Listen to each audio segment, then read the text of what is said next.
শুভ সকাল বন্ধুরা। এই যে সকাল সকাল ঠাকুর ঘরে চলে আসলাম। তো এই যে গোপু সোনাকে উঠিয়ে দিয়েছি আর এদিকে জল বাতাসা দিয়ে দিয়েছি। তো কালকে তোমাদের ছোট বোন পুজো দিয়েছিল, তো গোপু সোনাকে স্নান করে শুধু প্যান্ট পরিয়েছে, জামা পরায়নি। আমি বলছি কেন, বলছে মা ওর গরম লাগছে। তো আজকে ওর জন্মদিন, আজকে ও পুজো করবে, তো স্নান করিয়ে জামা পরাবে।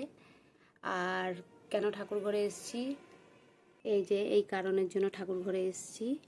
তো আজকে যেহেতু আমার মেয়ের, ছোট মেয়েরও জন্মদিন আর আমার ভাসুরের ছেলেরও জন্মদিন, তো আমি আমার মেয়ের নামেও একটা প্রদীপ জ্বালালাম, তো ভাসুরের ছেলেরও মঙ্গলের জন্য প্রদীপ জ্বালালাম। যেহেতু আমি কাকিমা, কাকিমা মানে মায়ের মতন, তো আমি যদি আমার মেয়ের মঙ্গল চাই, তো আমার ভাসুরের ছেলের মঙ্গল কেন চাইবো না? আমার তো ছেলে নেই, সেও তো আমার ছেলের মতন, তো তারও মঙ্গলের জন্য একটা প্রদীপ জ্বালালাম। তো বন্ধুরা, বাড়িতে অনেক কাজ, তো তাড়াতাড়ি কাজ করতে হবে, যেহেতু আত্মীয় কুটুম আসবে। তো বন্ধুরা, যতটুকু ভিডিও দেওয়ার ততটুকু দিব।